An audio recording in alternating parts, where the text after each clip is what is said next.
Today, Watchgate, the political agenda to try to destroy Australia Post.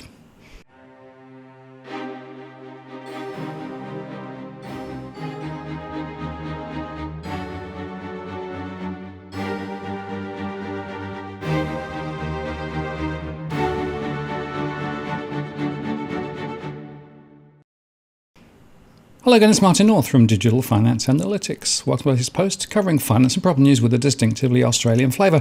Today I'm joined by Robbie Barwick from the Citizens Party. Hi Robbie. Hello Martin, Happy New Year. And to you too. It's like New Year, old problems. Yes, old problems. It's a week out from Parliament coming back and things are heating up. So we're going to have an interesting discussion today around this one issue, which I think is emblematic of so much that's wrong with Australia.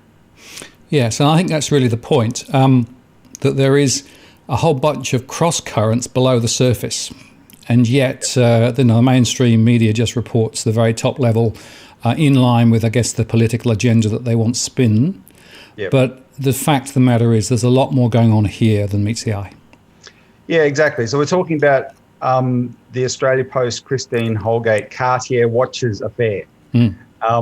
And it's taken an extraordinary turn with the release on Friday of the government had set up this inquiry by this law firm Maddox into the affair. That took about 4 weeks. They sat on the report for close to 2 months, then they released it Friday 4 p.m. Before the Australia Day long weekend. You know, putting out the laundry again late in the afternoon. Yep. Hope no one noticed. Yeah. That said, I've no doubt, Martin, they timed it to coordinate.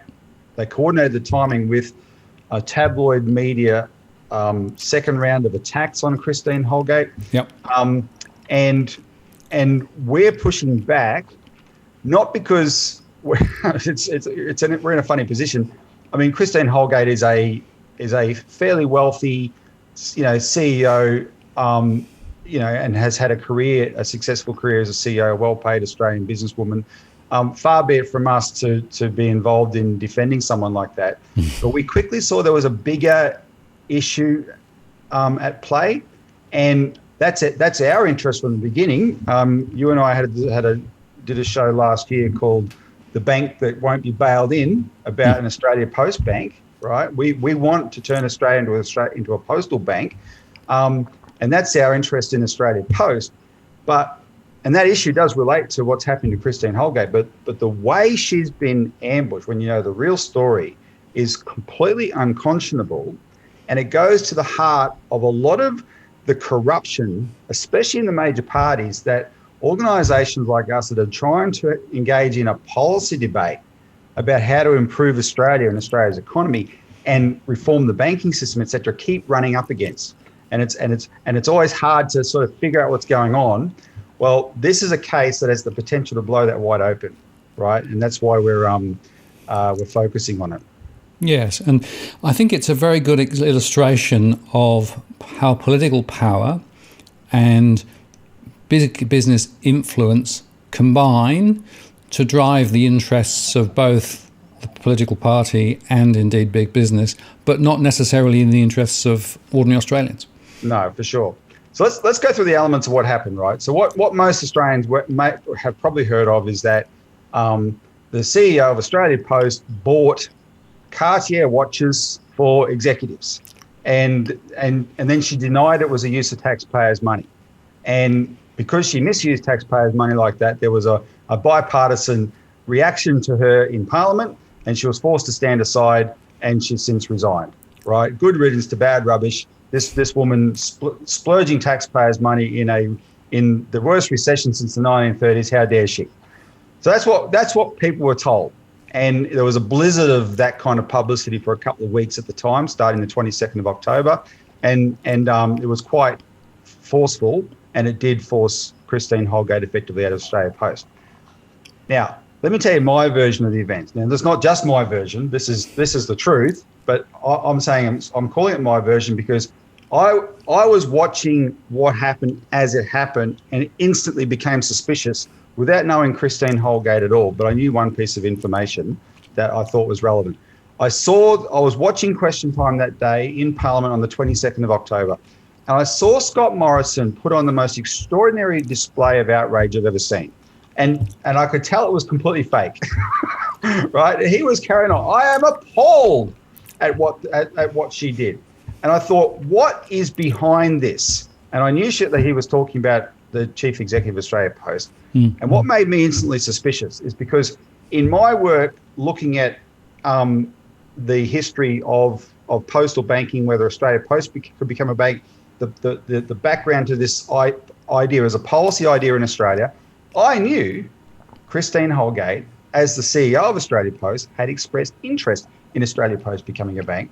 And that's enough for me to know that she probably had made some enemies in the private banks, right, who more than anything else want to keep their monopoly. Private bankers they don't see themselves as a monopoly. They pretend they compete with each other.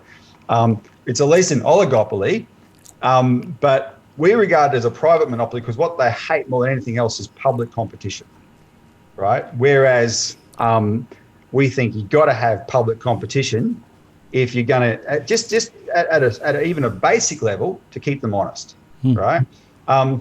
Actually, before I go on, Martin, I just want to point out we're going to tell the story of Christine Holgate here, so I don't want to spend too much time on this interview on the Australia Post Bank idea. People can see it on our website. We'll put up a lot of stuff there. In fact, the latest issue of our magazine that we put out yesterday has a whole feature on postal banks around the world and how they operate.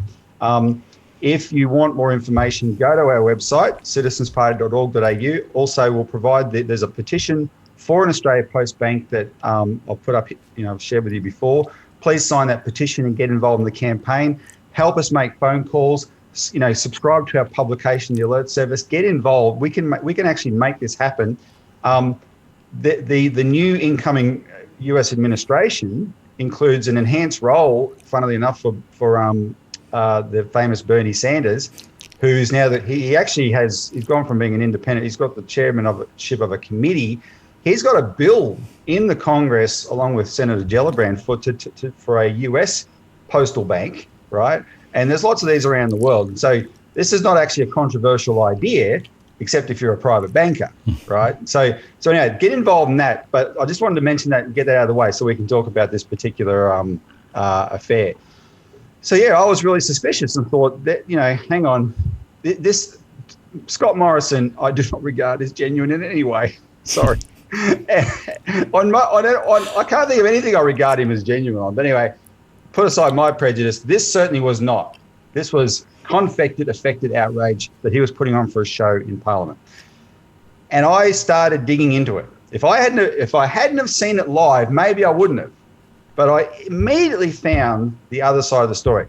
The first thing that I determined was that everyone I talked to assumed that from the carry-on in Parliament, that given the extraordinary nature of last year, 2020, the pandemic recession, she had bought the watches last year.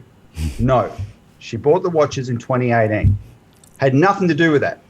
And Anthony Albanese especially had been the most dishonest on this question. It was his question to Scott Morrison that set Scott Morrison off, and he put it firmly in the context of what he said was the worst recession since the 1930s, right? Now he knew she bought the watches in 2018. He deliberately crafted a question to make it sound like she'd bought the watches in 2020. So it had nothing to do with that. And that first week, I spoke to multiple people involved in politics, and they all thought that she got a just desserts because she'd splurged money in a recession, right? As one said, it's not a good look.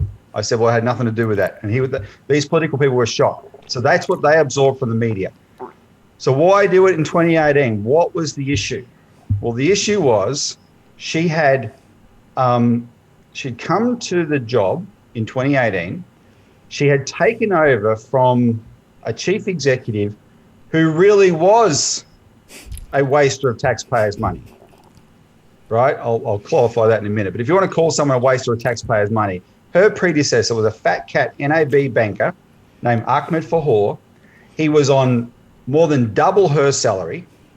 He left after a decade or so with an $11 million payout. He and his executive team had dined out on Australia Post in a massive way. Their idea of a junket was in 2012, they took a $2.5 million junket to the London Olympics, right? $2.5 million. All the relevant government ministers that rained down on Christine Holgate were in a position of influence at the time and had no say over that, had nothing to say about it. The board that crucified Christine Holgate, the board of Australia Post, had let those guys have free rein. Ahmed Fahor had run Australia Post into the ground, right? Under him, Australia Post made its first loss ever. But the first loss was a big one, $300 million, and he kept racking up these losses. Eventually, to start making profits, he was selling real estate, like the Sydney GPO, right? He sold just to pad out the books, right? So he was cannibalizing Australia Post, laying off people en masse, laying off executives with real experience in delivering postal service and replacing them with finance types, this sort of stuff, right? That's what he had done. And most importantly, which I didn't appreciate until getting involved in this issue, they'd really exploited the heart and soul of Australia's postal service, which is these close to 3,000 licensed post offices. And I don't know if this has an equivalent in other countries, but in Australia, the infrastructure for post offices is mostly provided by small business people who invest their own money and run it as a business with a license from Australia Post, right? Collectively, it's a $3 billion investment. They put in their own money in terms of the site, the staff they employ, etc. And the government and Australia Post take advantage of their willingness to do that to exploit them. They don't pay them enough, right? And these businesses were going broke. So I've spoken to the woman who's the head of the licensed post office. So she's based in Wollongong there, Martin, Angela Cramp. You know, the way she put it is she could never sleep at night as a business person, worrying about her business until Christine Holgate came along. Because what did Christine Holgate do? She'd been the very successful CEO of Blackmores, right? And she was on something like $8 million a year. She left there to take a job at Australia Post on less than $2 million base salary. I think it's $1.4 million base salary, way below her predecessor. Now, look, these are still big numbers, I appreciate, but I want the viewer look beyond the big numbers, right? It's not Christine Holgate who made the rules for Australia Post. That CEOs and executives of Australia Post, that even though, yes, we own it, get paid more than a normal government department. She didn't make those rules, right? Those rules were made in 1989 when it was corporatized. That's got nothing to do with her. So you may not like that we run the post office that way, as this kind of government business enterprise that operates commercially and is allowed to compete commercially for executive talent. That's a separate thing, right? If you don't like it, let's try and reform that. That's got nothing to do with her though, right? At a minimum, just recognise that she took far less than her predecessor, and just from her own standpoint, she took a step down. Her interest though was, she's English originally, and as a person growing up in England, one of her first jobs was, as a young person, a postie. Right, and so she had this sort of sense of solidarity with the people who work in post offices. She had been asked, "Look, will you come and become our CEO?"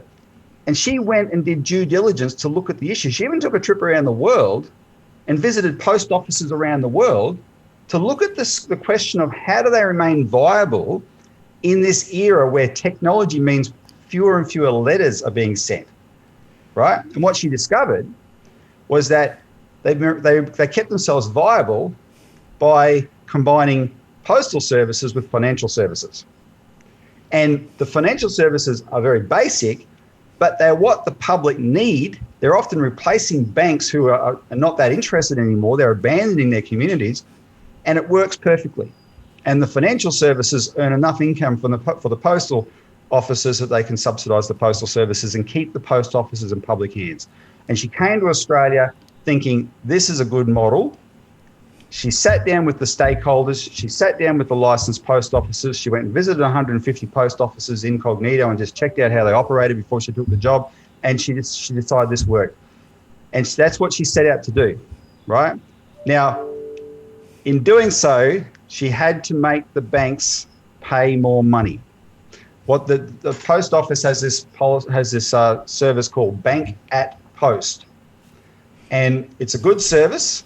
The post office has always provided financial services, right? The original Commonwealth Bank was originally started based on the post offices. The first branches were in post offices, so that part of Australia Post goes all the way back to then. But what's happened is in this latter few decades, the banks have taken advantage of the post office by aggressively shutting down branches in rural and regional Australia in low-income suburbs, knowing that those customers that they're abandoning in those suburbs would be able to go and keep accessing their accounts through Australia Post, right? And the queues for the Australia Post branches were getting bigger and bigger and bigger. And she knew, well, okay, those banks are exploiting us. We're going to make them pay more money. And her and her executive team went and did this incredible negotiation to do that, right? And they worked nights, they worked weekends, they worked holidays. There was an intense negotiation with the banks. The banks didn't want to cough up money. ANZ refused to negotiate. No, we're not giving you, we're not paying for something we're getting for free now, right? The other three big banks did. Most of the smaller financial institutions did. And these executives came up with a $220 million deal, $20 million of which was GST. So that was to the taxpayer earned money, $200 million for Australia Post. It made Australia Post profitable. She made sure, and this is where she's unique, right? Not any chief executive would have done this. She made sure a large part of that went to the licensed post offices, and it made them viable, right? And for that, she gave the executives who did all the work a $5,000 Cartier watch each, right? That's what she did in 2018. Now, everybody involved knows how big that deal was. The banks know how big it was. The government knew how big it was. The board sure as hell knew how big it was. All the executives knew how big it was, right? In 2018, this was not controversial or anything. And it saved Australia Post. And Angela Cramp from the licensed post office has said she could sleep at night for the first time knowing that they're now viable as businesses. So then 2 years later, 22nd of October, 2020, Christine Holgate goes into Parliament for a routine Senate estimates. And out of the blue, she is ambushed by Kimberley Kitching with a series of questions leading up to a massive attack on her for buying these watches 2 years ago. You can watch the footage. Christine's looking confused. She doesn't know where are these questions coming from, right? And then suddenly she's being rounded on. Is that an appropriate use of taxpayers' money? And her first reaction was, well, it's not taxpayers' money. We're a commercial organisation. We don't receive money from the taxpayer. And for saying that, she was crucified, right? So once we found out the real story, we went public with it. Look, this was outrageous. Why is the Labor Party and Kimberley Kitching laying in ambush to start with? And then why is the government, led by Scott Morrison, sort of teeing off that to force out this person? I straight away thought, well, she's probably pissed off the banks by making them cough up, and then even further if they knew she was planning an Australia Post Bank. There's probably something to do with privatisation here, and I've since confirmed that, right? There's definitely a privatisation agenda with Australia Post, which is easy to argue if it's a loss-making venture, and she turned it around and made it profitable again, right? And she's upset the people that way. And then the other thing about it is the board of Australia Post is a fully stacked by Liberal Party doyens, and I mean top Liberal Party doyens, people like Tony Nutt, Michael Ronaldson, etc. I mean, Tony Nutt was the president of the Liberal Party. He was advisor to John Howard, etc. Really, really top Liberal Party people. But the thing is, Martin, this is where you start sort of getting a bit of a sense of how corruption works in Australia, because with the two major parties, neither's better than the other. But when they take power, these boards are the spoils of war, right? Labor will clear out the Liberal stacked board and put their people on the board, right? And then they'll have a field day with the institution, etc., And meanwhile, the hard-working, long-suffering licensed post officers and the posties and the executives, etc., who are just trying to make the business work, are being tossed to and fro by the political games of these major parties, right? But for whatever reason, the two of them combine in this case to smash her. Now, so that's the story, right? So, like I said, I call it my version of the events. But I challenge anybody. I mean, if you want to come back at me and tell me with everything I've told you that she was unjustified in buying those watches, have a go, right? But I'm absolutely convinced she was. She did nothing wrong. She did everything right, and she's been destroyed by political machinations. Yeah, and of course the banks who were the ones who are actually forced to pay for the services that they'd always been using at a more market rate. And the banks who could see that if Australia Post created their own bank, that would be a direct competition to their quasi-monopoly. You can understand why they would pull a few levers and strings and get a few people to dance a particular way. Well, you and I have had a lot of experience, seeing the influence of the banks. And, Yep. and I must admit, let me just highlight one of the parts of the drama involving our favourite Senator Jane Hume, right? The minister the senator for bankers, we call her, because we did an episode on our show where I actually played the footage of the hearing where she was ambushed. And I'll just give you this one example.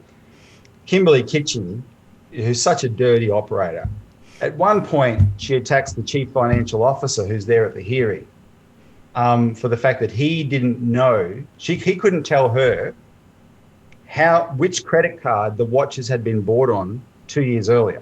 He didn't have that at the top of his head. And she actually attacked him for it, right, in this hearing. Even though 2 minutes earlier, not only is that a ridiculous thing on the face of it, because who would, there's like big organisations, Australia Post. 2 minutes earlier, she had confirmed that he'd only started working there the year earlier. In fact, in other words, he wasn't even there when it happened, and she still attacked him for not knowing. And what was the worst thing about that is sitting next to Christine Holgate was Senator Hume. Now, Senator Hume is, in other words, she's the minister present beside the witnesses giving testimony. It's her job to intervene when a politician starts grandstanding and tell them, calm your farm, mate, this is ridiculous, right? And I've seen it happen hundreds of times. She just sat there staring at her phone screen as if she knew what was coming and did not look up, while the woman beside her was completely crucified, right? And that just confirmed my suspicion about the banks. Anyway, here's why we're talking today, though, because what's more extraordinary, we did a release on this yesterday, is the government demanded she be stood aside by the board pending an investigation, and this law firm has done the investigation, and now they released their report. Everything about it is deeply suspicious. First thing is that the report that we've now been able to read, released last Friday, is very different to what well-connected business reporters reported it was back in December. Both the Financial Review and Robert Gottlieb's in the Australian had some kind of sources that gave them some kind of early insight into what was in the report, and they said it completely exonerated her. Right? Now, technically it does, but in the sense that it said she didn't do anything that she could be found personally in trouble for, like she didn't do anything dishonest, fraudulent, corrupt, etc. But it actually doesn't completely exonerate her. What it does is a finding in there that backs up Scott Morrison's treatment of her, because it found that she did the wrong thing in buying the watches. So that's suspicious. Why is there a difference? The metadata. Now this could be nothing. I'm going to mention it. So I already know if you're a computer expert, it could be nothing. Could be nothing. It could be something, because the metadata on the PDF document shows it was modified the day before it was released. Now it can be modified by something as simple as copying it, but it can be modified by something far more substantial. We don't know. We wouldn't even care if there wasn't this pretty clear sense that there's something different in the versions of the report that were reported. So that's the first thing. Second thing was the timing. The third thing was the taking out the trash timing. The third thing was on the Monday, suddenly there's this blizzard of new attacks on her through the tabloid media, and that was clearly coordinated with the government, right? They are determined to bury this woman, right? Completely determined to bury her. And so we thought, okay,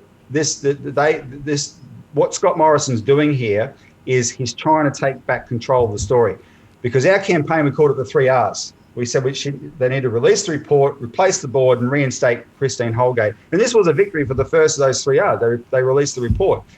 But the report is not what it seems. So, yes, they said she didn't do anything of those really bad things, but she did the wrong thing. How did they come up with the finding against her? That is extraordinary.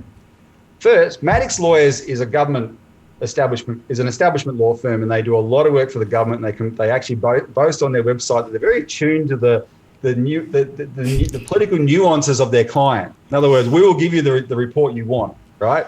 That's the first thing. Second, nobody they interviewed was under oath. Nobody. And that's important. Third, there's a section in there where they acknowledge that 4 people refused to be interviewed. A bunch of other people were only interviewed on the basis of confidentiality. And I'm thinking, well, what are they afraid of? They can't be afraid of Christine Holgate. She's in no position to punish them. What sort of atmosphere and culture is in this place that people are even afraid to talk to an inquiry, right? So that becomes a relevant factor as well. How did they convict her? They convicted her by inventing the crime they convicted her for. And it was this. They couldn't say she wasn't authorised to give rewards, because she was. They couldn't say she wasn't authorised to spend money, because she was. They couldn't say the board didn't authorise her to give a reward, because it did, right? The amount of money she was authorised to spend was at least, now she has discretion. There's a rule in there, the report acknowledges that under Australia Post rules, if you have a company credit card, it's assumed you are authorised to spend up to the limit of that credit card at your own discretion on behalf of Australia Post. Well, her company credit card as the CEO was $150,000, right? So they couldn't say the $20,000 that she spent on the 4 watches combined was in any way, the money was not authorised. So what did they say? They said, well, they reduced it down to a very narrow question. Was she specifically authorised to specifically buy watches? And of course, the answer is no, because no organisation's rules are ever that specific. But on that basis, they said she did the wrong thing. And then they backed that up with the testimony of the board. There's 8 members of the board. 6 of them were there at the time. 4 of those 6 are these top members of the Liberal Party. None of them are under oath, who all said, we knew nothing about the watches until 2 years later when this came up in Parliament. And if we had have known, we would never have authorised them, because for some reason watches are so bad as a way to reward executives, right? Now, first of all, if they're so bad, then that board is extremely negligent for not knowing about them for 2 years, if you can believe that. But of course, you can't believe it. It's absolutely false. It beggars belief, right? Because they're not under oath, they just said exactly what serves the Prime Minister's political purposes. And then the irony of ironies, in Robert Gottliebsen's article on this week, he points out that because this coordinated tabloid attack on Monday was an attack on the rest of her spending spree at Australia Post, one of the items in there is that she spent $2,000 on a Mont Blanc pen for the departing chairman. And the same board members who said they would never have authorised her to buy watches all signed a card for the departing chairman that was given to him with the Mont Blanc pen. So we're expected to believe that, yeah, buying a Mont Blanc pen is all right, but buying watches is not, right? It's just a joke. The third thing that they hung it on was, I think, a scam, right? They called it public expectations. In other words, the pub test. And so we posed the question, how drunk were the people who took the pub test? Because all these politicians cite the pub test because it's unverifiable, right? It is what you say it is. You tell the people one version of events and they're drunk enough in the pub, they'll rise up in arms and carry on like cut snakes for you, right? You tell them the truth and they're not drunk, you'll probably get a different outcome, right? So, yeah, so based on the narrowness of the definition of the crime, the false testimony of the board and this fake thing called the pub test, she did the wrong thing. That's the lengths they went to record an actual conviction, if I can use that term, against her that serves the Prime Minister's purposes, right? This is bogus. This is a fixed finding for a government inquiry. And Australians should be shocked. Not just that can happen, but that can happen to someone who is so clearly successful at her job, right? Do we want our government business, if we're going to have government business enterprises, do we want the best people running them? Do we want people who actually have a duty of care, right? Who don't go splurge taxpayers' money, as evidenced by the fact they take much less income themselves, et cetera, and all those sort of things, right? In fact, under her, total executive remuneration was reduced by $40 million, right? Do we want people that make the business work, that actually, as the CEO, think, hey, a big chunk of this business is depends on the long-suffering families who run small businesses called licensed post offices. How can I make this work for them as well, right? Do we want people who are capable of thinking like that? Then we should not tolerate a political system that can so clearly crucify them in such a false way, right? And that's why we're blowing the whistle on this. And it really is, if you stand back, Robbie, it's a demonstration, as I said earlier, of political power, influence of big business, and the fact that people forget what this is actually all about, right? Which is about delivering good postal services to everyday Australians, laying the foundations potentially for an alternative financial model that would actually be beneficial to ordinary Australians and small business owners, right? That's all just swept away, and it becomes there an ideological platform to take a particular direction to serve a particular political agenda. And unfortunately, I wouldn't say this is the only case in point.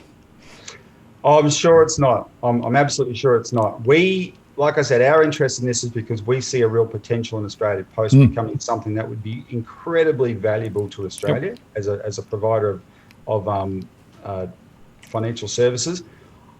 Have a look at this map, Martin, that I'll provide you for the screen. This is from the Per Capita is this think tank that's sort of Labor oriented that in the middle of last year produced a report on how Australia Post will become a bank. Yep. This map shows all those red dots are post offices in Australia that are more than 50 kilometres from the nearest bank. Yep.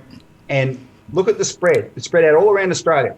Top of South Australia, in the middle of the desert or whatever. This Australia Post, first and foremost, is a service to the public, right? This is why Barnaby Joyce got up in Parliament on the 2nd of December and said, he quoted John Maynard Keynes, when the facts change, I change my mind. He said, I want to say I was wrong on Christine Holgate, because when I find out the facts, I now know I was wrong, right?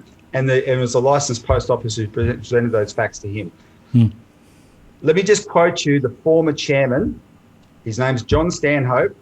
So he was the guy that was there through this Ahmed Fahor period, et cetera, and overlapped Christine. And he's the one who was there when she bought the watches.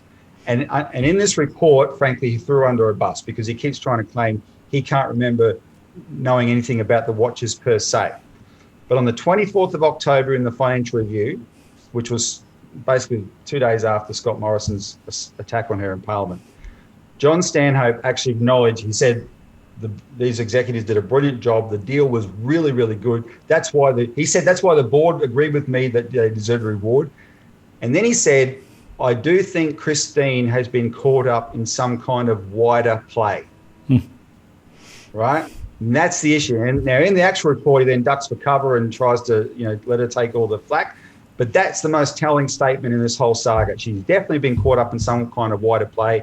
The vested interests do not want, they would love to, drive Australia Post in the ground, sell it off, right? Maybe, good for Josh Frydenberg's budget for a year or whatever. That's no good for Australia, because what's our experience in privatisation? Everything they ever tell us, right? All the things they promise, come on, we've had enough of it now, right?